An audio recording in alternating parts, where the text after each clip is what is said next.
Hello नमस्ते। आज म एकदमै मनै छुने ब्युटिफुल स्टोरी भएको वन्डरफुल नाइटमेयर एक्सप्लेन गर्दैछु। यदि यो भिडियो मन पर्यो भने प्लिज कुनै कन्जुसाइ नगरिकन लाइक, कमेन्ट, सेयर अनि सब्स्क्राइब गरिदिनु होला, जसले गर्दा फेरि यस्तै अरू भिडियो बनाउनको लागि मलाई ऊर्जा मिल्नेछ। मुभीको स्टार्टिङमा एउटी सानी बच्चीलाई देखाउँछ। उनी यस मुभीको मेन क्यारेक्टर हो। उनको नाम हो ली योन वू। हामी उनलाई मिस ली भनेर चिन्नेछौँ। उनको ड्याडको मृत्यु हुन्छ अनि उनको ममले पनि त्यस दुःखद क्षणमा पीडा सहन नसकेर आफ्नो प्राण त्याग गर्छिन्। त्यसपछि मिस ली बिस्तारै आफ्नो एक्लो जिन्दगी अघि बढाउँछिन्। त्यस घटना जुन आफ्नो मम ड्याडको मृत्यु भयो त्यो सम्झेर उनले आफैसँग बाचा गर्छिन् कि उनी आफ्नै आमा जस्तै कोही व्यक्तिमा निर्भर नहुने, कसैलाई त्यति धेरै माया नगर्ने भनेर आफैलाई विश्वास गरेर जिन्दगी जिउँछु, आफूले आफूलाई कठोर बनाउँछु भन्नेतिर लाग्छिन्। अहिले उनी एउटा सक्सेसफुल लयर बन्छिन्। मिस लीको जिन्दगीमा लभ, फ्यामिली अनि इमोसन्सको कुनै महत्त्व हुँदैन। उनलाई जसले धेरै पैसा दिन्छ उसैको तर्फबाट केस लड्न रुचाउँछिन्। त्यो चाहे न्याय होस् या अन्याय, सही होस् या गलत, उनलाई मतलब हुँदैन। उनीमा कुनै त्यस्तो दया, माया, इमोसन्स नै हुँदैन। एक पटक मिस ली एउटा धनी मान्छेको छोराको केस लड्छिन् जसले कोही केटीमाथि सेक्सुअल एसल्ट गरेको हुन्छ। मिस लीले आफ्नो चालाकी र लकको भरमा त्यो केस जित्छिन्। त्यसपछि फेरि उनलाई इलिगल प्रोसेसमा 5 तलको बिल्डिङ कब्जा गरेर भत्काउने अर्को केसको अफर आउँछ। मिस ली त्यो केस पनि लड्न मन्जुर हुन्छन्। उनी एउटा सक्सेसफुल वकिल इस्टाब्लिस भइसकेकी हुन्छन्। उनी एउटा लग्जरी लाइफ बिताइरहेकी हुन्छन्। उनको लाइफमा मान्छेको भावनासँग कुनै मतलब हुँदैन। उनी एक दिन कारमा घर फर्किँदै हुन्छन् अनि अचानक उनको कार एक्सिडेन्ट हुन्छ।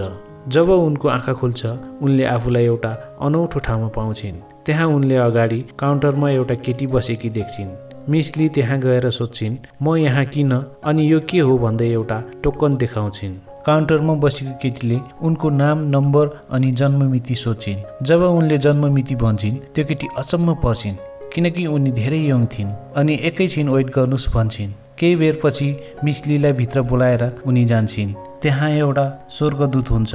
स्वर्गदूतको कुरा सुनेर उनलाई थाहा हुन्छ कि उनी मरिसकिन् भनेर अनि अहिले उनी स्वर्गमा छिन्। तर यो मिस्टेकली उनलाई एउटा बुढी मान्छेको बदलामा ल्याइएको हुन्छ। त्यो सबै कुरा सुनेर मिस ली सक्ड हुन्छन् उनी मरिसकिन् भनेर। उनको शरीर अहिले पृथ्वीमा कोमामा छ। त्यहाँको स्वर्गदूतले भन्छ, तिम्रो टाइम अझै भएको छैन अनि स्वर्गमा राख्न पनि सक्दैनौ। तिमी 1 महिनाको लागि अरू कसैको शरीरमा बस्नुपर्ने हुन्छ अनि मात्र तिम्रो आफ्नो शरीरमा फिर्ता पठाउन सकिन्छ। मिस ली एकदम डराएकी हुन्छन्। स्वर्गदूतको त्यो कुरा सुनेर के म फेरि बाँच्न योग्य हुन्छु त भन्दै धन्यवाद भन्छन्। त्यसपछि स्वर्गदूतले भन्छ, हामीले भने जस्तै गर्नुपर्ने हुन्छ। तिमी त्यस शरीरमा आफू खुसी होइन कि जुन शरीरमा तिमी हुन्छौ उसैको तरिकाले 1 महिना बस्नुपर्ने हुन्छ, होइन भने तिमी स्वर्गमै बस्नुपर्ने हुन्छ। त्यो सुनेपछि मिस ली डराउँदै हुन्छ म त्यसै गर्छु भन्छन् अनि उनलाई एउटा मृत्यु भइसकेको महिलाको शरीरमा पठाउँछ जुन एउटा नर्मल फ्यामिलीको महिला हुन्छन्। मुभीमा उनको नाम नभएको कारण हामी उनलाई मिसेस किम भनेर चिन्छौँ। अहिले मिस ली मिसेस किमको शरीरमा हुन्छन्। उनले आफूलाई एउटा नर्मल महिलाको शरीरमा देखेर अनि त्यसमाथि फोहोरी शरीर, कपाल त्यस्तै अनि लुगा हेर्दै उनी दुखी हुन्छन्। त्यसपछि मिसेस किमको श्रीमान जब उनको छेउमा आउँछ उनले नजिक नआऊ भन्दै कराउँछिन्। मिस्टर किम भने उनको आफ्नो श्रीमतीको हरकत देखेर जिस्काउन थाल्छ। त्यसपछि मिस लीलाई थाहा हुन्छ कि मिसेस किमको 2वटा बच्चाहरू पनि रहेछ भनेर अनि उनीहरूसँग पनि तर्किन खोज्छिन्। त्यसकारण बच्चाहरू आफ्नो आमाको बदलिएको नेचरबाट अचम्मित हुन्छ। मिस लीलाई भने अझैसम्म के गर्ने, कसो गर्ने कुनै आइडिया छैन। उनले त्यस शरीरलाई एडप्ट गर्न सकिरहेकी छैनन्। त्यो कुरा थाहा भएर स्वर्गदूत आउँछ अनि मिस लीलाई भन्छ कि तिमी 1 महिनासम्म यस महिलाकै शरीरमा बस्नुपर्ने हुन्छ। तिमीले यसरी फेक व्यवहार देखाउनु मिल्दैन। अनि मिस ली भन्छन्, मैले फेक व्यवहार गरेकी छैन, म आफै नै फेक हुँ। 81 कसैको श्रीमती, 2वटा बच्चाको आमा भएर म कसरी फिट हुन सक्छु? स्वर्गदूतले भन्छ, तिमीले यदि भने जस्तो गर्न सक्दैनौ भने फेरि तिमीलाई माथि फिर्ता लान बाध्य हुनेछु। सुन, कठिनाई बिनाको कुनै लाइफ हुँदैन, त्यसैले तिमी फेक होइन, अब मिसेस किम नै हो 1 महिनाको लागि भनेर जान्छ। मिस ली जस्तो आत्मनिर्भर युवतीमाथि एक्कासी त्यो घरेलु जिम्मेवारी आउँदा उनी केही सोच्न सक्दिनन् कि के गर्ने कसो गर्ने। उनी मिसेस किमको श्रीमानसँग बच्चाहरूसँग टाढा टाढा बस्छिन्। नेक्स्ट सिनमा मिस ली मिसेस किमको साथीहरूसँग हुन्छन्। सबै महिलाहरू सामान्य हाउसवाइफ हुन्छ, सबैजना अलिअलि पैसा बचाएर घर चलाउँछन्। मिसली उनीहरूसँग भेटेर अप्ठ्यारो मानिरहेकी हुन्छन्। त्यहाँ उनलाई थाहा हुन्छ कि मिसेस किम अर्निङको लागि काम पनि गर्ने रहेछिन् भनेर, जुन अब उनले गर्नुपर्ने हुन्छ। त्यस्तो जिन्दगी देखेर मिसली अतालिन्छन्, तर यो उनको टेस्ट हो जुन उनले गर्नै पर्ने हुन्छ। एक्कासी उनी बदलिएको देखेर घरमा सबैजना हैरान हुन्छ। रातमा श्रीमान किमले लुगा खोल्छ, उनलाई अचम्म लाग्छ अनि उनी कराउन थाल्छिन्। तिमीले सानै उमेरकी केटी बिहे गरेर जिम्मेवारी दियौ अनि आफ्नो जिम्मेवारी पनि ठिकसँग गर्दैनौ भनेर एउटा बहाना गरेर उनी छुट्टै लिभिङ रुममा सुत्न जान्छन्। अर्को दिन मिसली मिसेस किमको साथीहरूसँग हुन्छन् अनि त्यसमध्ये एकजना साथीले एउटा पेपरमा साइन गर्न दिन्छन्। खासमा त्यो एउटा कोर्टबाट आएको पेपर हुन्छ। त्यसमा लेखिएको हुन्छ कि उनीहरू सबैलाई उनीहरूको घरबाट ननिकालियोस्। जब त्यो पेपर मिसलीले हेर्छिन्, उनलाई याद आउँछ कि त्यो एउटा प्रोजेक्टको पेपर हुन्छ, जुन केस एकजना धनी मान्छेले उनलाई सुम्पिएको थियो, जसमा त्यो मान्छेले 5 तलको घर कब्जा गर्नु थियो। उनलाई याद आउँछ त्यो मान्छेले उनलाई भिआइपी कार्ड पनि दिएको थियो। त्यसपछि उनी आफ्नो घर जान्छन् जहाँ उनी एक्सिडेन्ट भन्दा पहिला बस्थिन्। उनी आफ्नो घरमा डराउँदै छिर्छिन् अनि आफूले आफूलाई भन्छन् आफ्नै घर आउँदा पनि किन यस्तो डर लागेको होला। त्यसपछि उनले त्यो भिआइपी कार्ड लिएर त्यहाँबाट निस्किन्छन् अनि सपिङ मलमा गएर आफ्नै हिसाबले एकदम महँगो सपिङ त्यही भिआइपी कार्डबाट गर्छिन्। त्यसपछि साँझ उनको श्रीमान कामबाट आउँछ अनि उसले देख्छ कि जुन उनले सपिङ गरेकी थिइन् अनि उसले सोध्छ यति धेरै महँगो सामान तिमीले कहाँबाट ल्यायौ। मिस लीले भन्छन् यो आफ्नै पैसाले ल्याएको। त्यही बेला डोरबेल बज्छ अनि मिस्टर किम गएर बाहिर हेर्छ, त्यहाँ पुलिस आएको हुन्छ। यहाँ मिसेस किमलाई, जसको भित्र मिस लीको आत्मा छ, उनलाई पक्रिन आएको हुन्छ किनकि उनले मिस लीको कार्ड सपिङ गर्दा युज गरेको थियो। अहिले दुवैजनालाई पुलिस स्टेसनमा लगिएको हुन्छ। त्यहाँ उनलाई मिस लीको कार्ड युज गरेको फ्रड केसमा ल्याएको हुन्छ किनकि मिस ली उता हस्पिटलमा कोमामा छिन्। पुलिसवाला उनीहरूसँग अभद्र व्यवहारमा कुरा गर्छ अनि मिस्टर किमले भन्छ यहाँ हामीलाई सोधपुछको लागि ल्याएको कि दोषी ठहर्याउन ल्याएको। अनि उसले पुलिससँग भन्छ कि मिस ली अनि म एउटै कलेजमा थियौँ, तर मैले कलेज छोडेँ अनि मिस लीले नै मलाई यो कार्ड दिएकी थिइन्। त्यो सुनेर पुलिस उसको छानबिन गर्छ अनि छानबिनमा उसले साँचो भनेको ठहर हुन्छ। खासमा ऊ त्यही कलेजमा थियो जुन कलेजमा मिस ली थिइन्। मिस्टर लीले मिस लीलाई चिन्छ तर मिस लीले उनलाई चिन्दिनन् किनकि उनी धेरै ठुलो वकिल थिइन्।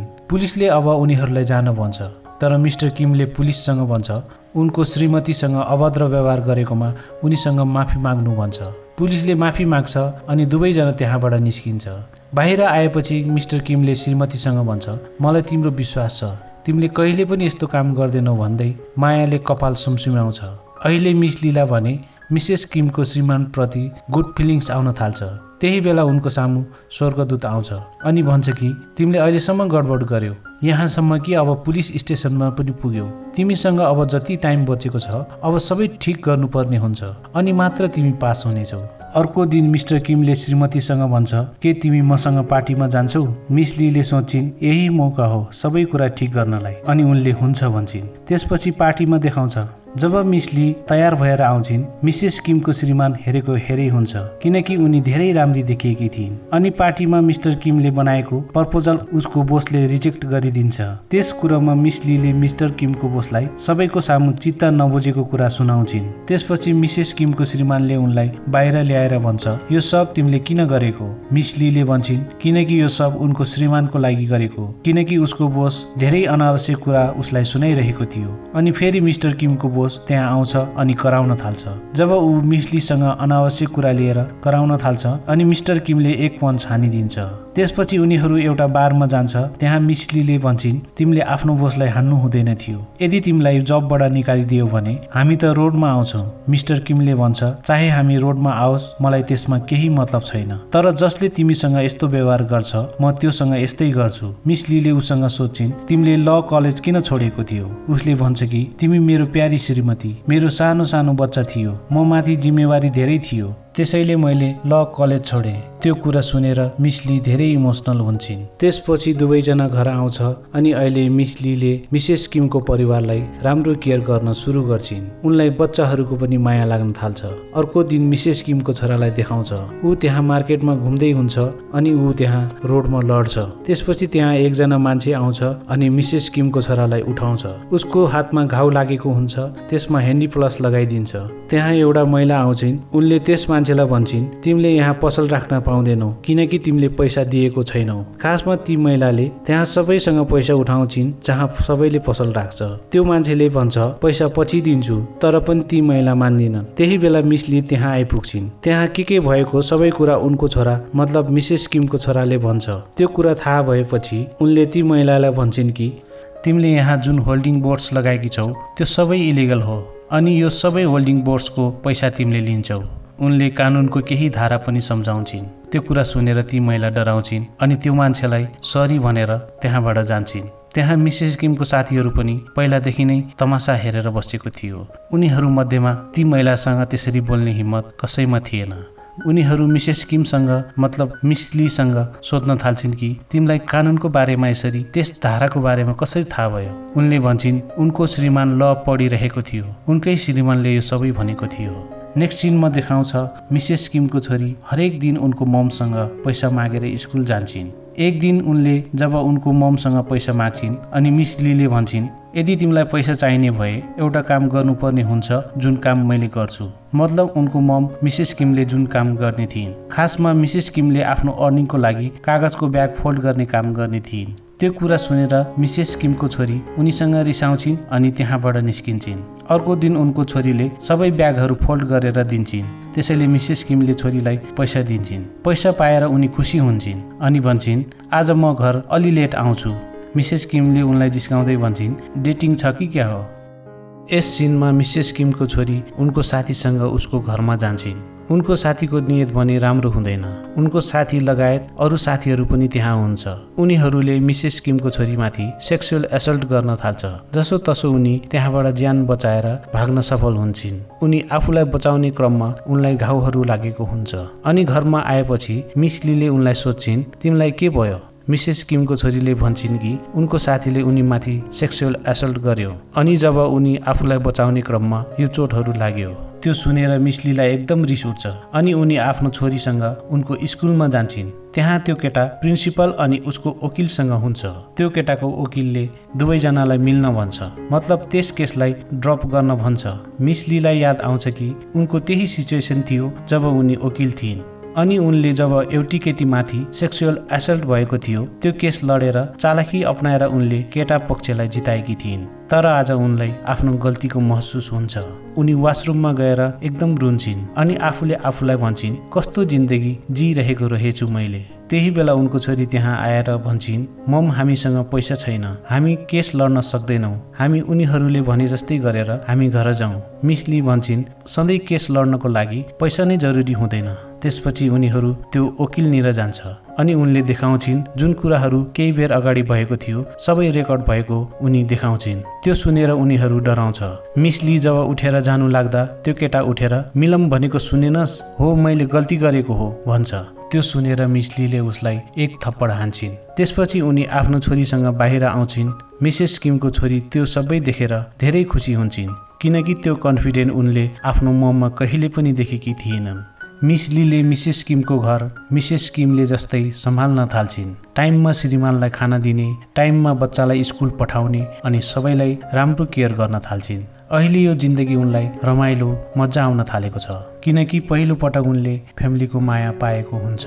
अनि फेरि स्वर्गदूत उनलाई भेट्न आउँछ अनि भन्छ बल्ल तिमीले उनीहरूलाई आफ्नो फ्यामिलीको रूपमा स्वीकारेको छौ, रमाइलो भइरहेको छ होइन, अब एक हप्ता मात्र बाँकी छ। तर मिसली दुखी हुन्छन् किनकि अहिले त्यही जिन्दगी उनलाई रमाइलो लागिरहेको छ।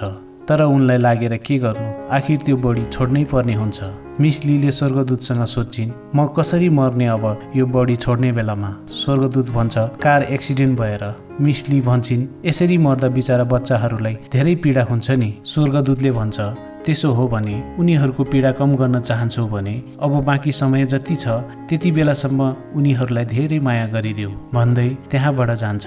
नेक्स्ट सिनमा मिसेस किमको छोरा एउटा पसल अगाडि अचानक बेहोस हुन्छ। उसलाई हस्पिटल लगिएको हुन्छ।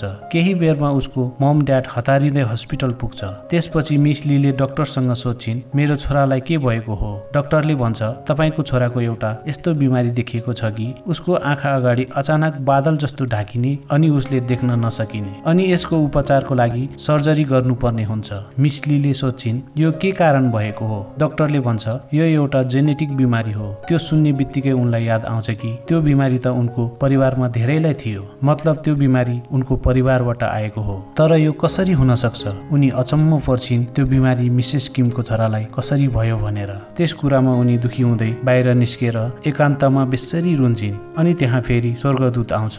मिस लीले सोध्छिन् कि त्यो खालको बिमारी त उनको परिवारमा थियो, तर मिसेस किमको छोरालाई त्यो बिमारी कसरी हुन सक्छ। स्वर्गदूतले भन्छ अहिले उसको आमाको ठाउँ तिमीले लिइरहेको छौ, त्यसैले मिसेस किमको छोरालाई जेनेटिक बिमारीको असर भएको हो। अनि स्वर्गदूतले भन्छ अब तिम्रो जाने टाइम भइसक्यो, अब तिमी जानुपर्ने हुन्छ। मिस ली भन्छिन् यो हालतमा कसरी बच्चालाई छोडेर जान सक्छु। म अहिले जान सक्दिन जबसम्म उसको होस आउँदैन। उसलाई हेरेर मात्र जान्छु भन्दै उनी त्यहाँबाट भाग्न थाल्छिन्। स्वर्गदूतले उसको आफ्नो शक्तिले उनलाई रोक्छ अनि उसले भन्छ कि यदि तिमी आफ्नो शरीरमा फर्केर जान्छौ भने मात्र मिसेस किमको छोराको बिमारी ठिक हुनेछ। त्यो सुनेर उनी जान तयार हुन्छन्। अनि मिस ली भन्छन् कि उनी अन्तिम पटक त्यस परिवारसँग भेट्न चाहन्छन्। त्यसपछि उनी अन्तिम पटक सबै परिवारलाई भेट्न जान्छन्। त्यहाँ उनी जब मिसेस किमको श्रीमानसँग भेट्छिन् उसलाई अहिले उनले धेरै माया गर्छिन्। त्यसैले उसलाई भन्छन् उनलाई हनी भनेर बोलाऊ। अनि मिस्टर किमले भन्छ तिमीलाई यस्तो भनेको मन पर्दैन थियो, तर अहिले तिमी सुन्न चाहन्छौ भने म भनिदिन्छु भन्दै हनी भन्छ। खासमा मिस लीले अहिले उसलाई धेरै माया गर्छिन्, तर पनि के गर्नु बाध्य भएर उनी त्यहाँबाट निस्किन्छन्। अनि त्यसपछि उनी एउटा कारमा गएर बस्छिन् जुन कारमा उनको एक्सिडेन्ट हुनेवाला छ, किनकि सबैलाई लागोस् कि अब मिसेस किम अब मरिसकिन् भनेर। हुन त मिसेस किमको आत्माले उनको शरीर पहिले नै छोडिसकेको थियो। अब त्यस एक्सिडेन्टमा उनको शरीरबाट मिस लीको आत्मा उनको बडीमा पठाउनु पर्ने हुन्छ। अनि केही बेरमा उनको एक्सिडेन्ट हुन्छ अनि मिस लीको आत्मा उनको बडीमा प्रवेश गर्छ अनि उनको आँखा खुल्छ। त्यसपछि उनी सबैभन्दा पहिला मिसेस किमको घरमा जान्छन्, तर त्यहाँ कोही पनि हुँदैन। त्यसैले उनी धेरै दुखी हुन्छन्। त्यसपछि मिस ली आफ्नो काममा धेरै परिवर्तन ल्याउँछिन्। उनले कुनै पनि इलिगल केस लड्दिनन्। उनी आफ्नो मम ड्याडको मायालाई अहिले बुझ्छिन्। उनी अहिले त्यो सहर छोडेर अर्कै सहर जाँदैछिन् किनकि उनलाई त्यो सहरमा बस्नै मन हुँदैन। त्यसपछि उनी जब प्लेनमा चढ्छिन् त्यहाँ एक्कासी मिसेस किमको छोरालाई देख्छिन्। उसलाई देखेर उनी धेरै खुसी हुन्छन् अनि उसलाई एउटा अल्फाबेट पढ्न लगाउँछिन् किनकि उसको आँखाको बिमारी ठिक भयो कि भएन भनेर जान्नको लागि। मिसेस किमको छोराले त्यो अल्फाबेट पढ्छ। त्यही बेला त्यहाँ मिसेस किमको छोरी अनि श्रीमान पनि त्यहाँ आइपुग्छ। त्यसै गरी उनीहरूको सिट पनि एकै ठाउँमा परेको हुन्छ। मिस लीलाई मिसेस किमको पुरै परिवार सँगै देख्दा धेरै खुसी हुन्छन् किनकि उनले अहिले त्यस परिवारलाई साँच्चै माया गर्छिन्। संयोगवश एउटै प्लेन एउटै सिटमा पाउँदा धेरै खुसी हुन्छन्। त्यसपछि प्लेन टेक अफ हुन्छ। यसै गरी यो मुभी यहीँ सकिन्छ। यस मुभीले एउटा मेसेज दिएको छ कि जिन्दगीमा मात्र पैसाको महत्त्व हुँदैन, परिवार, इमोसन्स, आफन्त अनि मानवताको ठूलो महत्त्व हुन्छ। यो मुभी 2015 मा रिलिज भएको थियो। यसको IMDb रेटिङ रहेको छ 7.1 आउट अफ 10। आशा गर्दछु यो स्टोरी तपाईहरूलाई पक्कै मन पर्यो होला।